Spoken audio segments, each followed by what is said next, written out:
శ్రీ శ్రవణం ఛానల్‌కి చిన్నారులందరికీ, శ్రోతలందరికీ కూడాను మరొకసారి స్వాగతం.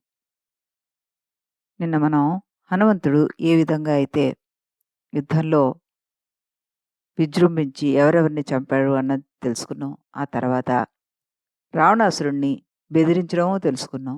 ఆ తర్వాత ఇంద్రజిత్తు బారి నుండి లక్ష్మణుడిని కాపాడడం కూడా తెలుసుకున్నాం. తర్వాత రాముడికి తానే వాహనమై తన మూపు మీద ఎక్కించుకొని యుద్ధం చేయించడమూ తెలుసుకున్నాం. ఆ తర్వాత ఇంద్రజిత్తు వీరందరినీ మూర్ఛిల్ల చేసేలాగా బ్రహ్మాస్త్రాన్ని వెయ్యగా, మూర్ఛిల్లిన వారినందరినీ స్పృహలోకి తీసుకురావడం కోసం తాను ఉత్తరం వైపు హిమాలయం వైపు ఎగిరి అక్కడ ఆ ఔషధులు కనబడకపోవడంతోటి అక్కడి నుంచి ఆ పర్వతాన్నే తీసుకుని అత్యంత వేగంతోటి వీరి వద్దకు వచ్చి ఆ క్షతగాత్రులందరినీ మళ్ళీ వారందరికీ స్పృహ తెప్పించి మళ్ళీ ఆ పర్వతాన్ని తీసుకెళ్ళి యథాస్థానంలో పెట్టేసి వెనక్కి తిరిగొచ్చాడు శ్రీరాముడి చెంతకి అని తెలుసుకున్నాం మనం. ఇప్పుడు ఆ తర్వాతి రోజు మాయావి అయిన ఇంద్రజిత్తు తన రథం మీద మాయాసీతను ఉంచి వానరులు, హనుమ చూస్తూ ఉండగా మాయాసీతను సంహరించేశాడు. ఈ విషయం వానరులు హనుమ, రాముడికి తెలియజేయగా దుఃఖితుడైపోయారు. అప్పుడు అక్కడికి విభీషణుడొచ్చి ఎందుకు వీళ్ళు విచారంగా ఉన్నారని అడిగినప్పుడు లక్ష్మణుడు జరిగిందంతా చెప్పాడు. లక్ష్మణుని మాటలు విన్న విభీషణుడు వారితోటి అది అసంభవం. లంకేశ్వరుడి స్వభావం నాకు బాగా తెలుసు. ఆయన ప్రాణాలుండగా సీతను ఎవ్వరినీ తాకనివ్వడు. అంతేకాకుండా సీతాదేవి ఉన్న ప్రాంతానికి కూడా ఎవరూ వెళ్ళలేరు. ఇంద్రజిత్తు మాయావి. ఏదో మోసం చేసి ఈ పని చేశాడు. నికుంభీలకు వెళ్ళి అగ్నిని తృప్తి చేసి అజేయుడై వస్తాడు. అది జరగకుండా మనం వెళ్ళాలి. లక్ష్మణ, వానర యోధులతోటి నా వెంట నువ్వు బయలుదేరు. ఇప్పుడు మనం వెళ్ళి వాడి ప్రయత్నాన్ని ధ్వంసం చేయకపోతే వాడు బ్రహ్మశిరోనామకాస్త్రాన్ని సాధించేస్తాడు. అప్పుడు ఇంక మనం చేయగలిగేది ఏమీ ఉండదు అంటూ చెప్పాట. ఈ నికుంభిలా యజ్ఞం విఘ్నం చేసిన వాడే ఇంద్రజిత్తుని వధిస్తాడు. ఇది బ్రహ్మవాక్కయ్యా.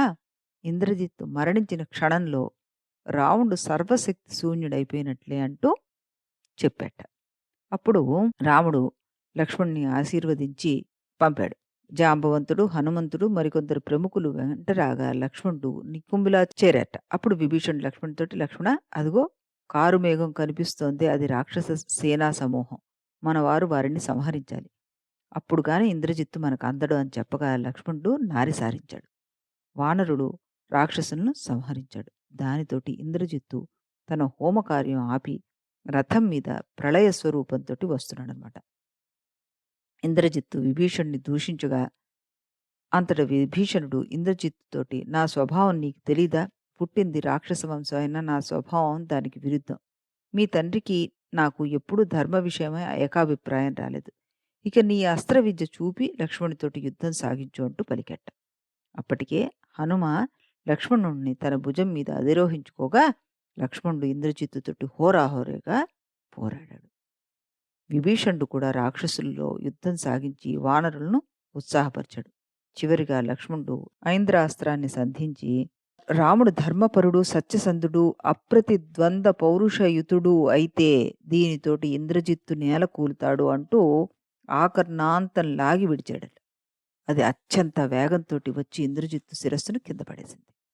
ఆ విధంగా లక్ష్మణుడు ఇంద్రజిత్తుని చంపేశాడు. ఇంద్రజిత్తు మరణం చేత దుఃఖితుడైన రావణునకు తన మంత్రి సుపార్శ్వుడు సాహసించి ఎదురుగా నిలిచి, ప్రభూ, నేడు కృష్ణ చతుర్దశి, రేపు అమావాస్య, రణయాత్రకు చక్కని ముహూర్తాన్ని ప్రబోధించగా రావణుడు వెనుకు తిరిగి సభాభవనం చేరి యుద్ధ సన్నద్ధులు కండి అంటూ అందరినీ ఆదేశించట. రావణాసురుడు రామలక్ష్మణులతో యుద్ధం చేయదలిచి హోరాహోరీగా పోరాడుతున్నాడు. రావణుడు శక్తి అనే ఆయుధాన్ని విడిచిపెట్టాడు. అది విభీషణాభిముఖంగా వస్తుండగా లక్ష్మణుడు వచ్చి అడ్డు నిల్చట.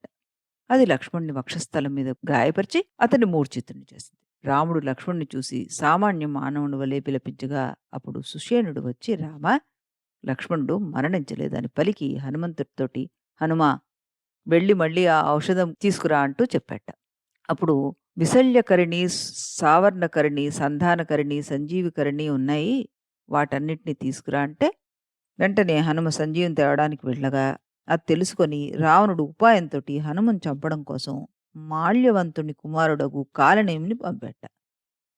ఈ కాలనేమి హనుమంతుని కంటే ముందుగా వెళ్ళి ఒక ముని వేషంలో ద్రోణపర్వత సమీపంలో తపస్సు చేసుకునేవాళ్లా కూర్చున్నట్ట. అతని కడకు వచ్చిన హనుమంతుణ్ణి పలకరించి తాను రామభక్తుడన్నట్టుగా మాట్లాడేట. హనుమంతుడు దప్పిక కొని ఉండడం తెలిసి ఆ సమీపంలో ఉన్న కొలంలో నీళ్లు తాగు అని చెప్పాట. ఆ కొలంలో ఒక మొసలుంది. అది ఎవరినైనా పట్టి సంహరిస్తూ ఉంటుంది. హనుమంతుడు ఆ మడుగులో దిగ్గానే పట్టుకుంది. కానీ అతడు దాన్ని సంహరించగా అది శాప విముక్తురాలై ధ్యానమాలి అయి లేచి తన వృత్తాంతం అంతా తెలియబరిచి రావణుడును కాలనేమి హనుమంతుడిని వంచించడానికి చేసిన యత్నం అని చెప్పిందిట. హనుమంతుడు తిరిగి వచ్చి కాలనేమిని చూసి వాడిని సంహరించాడు. ఆ తర్వాత సంజీవుని సమీపించగా అక్కడున్న వాళ్ళంతా ఆటంకాన్ని కలిగించారట. హనుమ వారితోటి పోరాడి వారిని ఓడించి పర్వతాన్ని పెకిలించి తీసుకొస్తూ ఉండగా అది తెలుసుకొని రావణుడు హనుమంతుణ్ణి అడ్డగించడానికి మాల్యవంతుణ్ణి పంపాడు. మాల్యవంతుడు పరివార సమేతుడై హనుమంతుణ్ణి ఎదుర్కొని వారినందరినీ పరాజితుల్ని చేసి సంజీవని తీసుకుని వచ్చేశాడు ఈ హనుమంతుడు.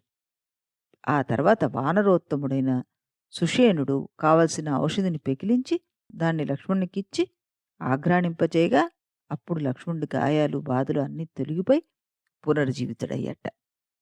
వానరులు సుషేణుణ్ణి హనుమంతుణ్ణి ప్రశంసించారు. శ్రీరాముడు రావణునితోటి యుద్ధం చేయదల్చగా అప్పుడు దేవేంద్రుడు మాతలిని రథంతో వెళ్ళమని చెప్పగా ఇంద్రరథాన్ని తీసుకొని మాతలి రాముడి దగ్గరికి వచ్చాడు.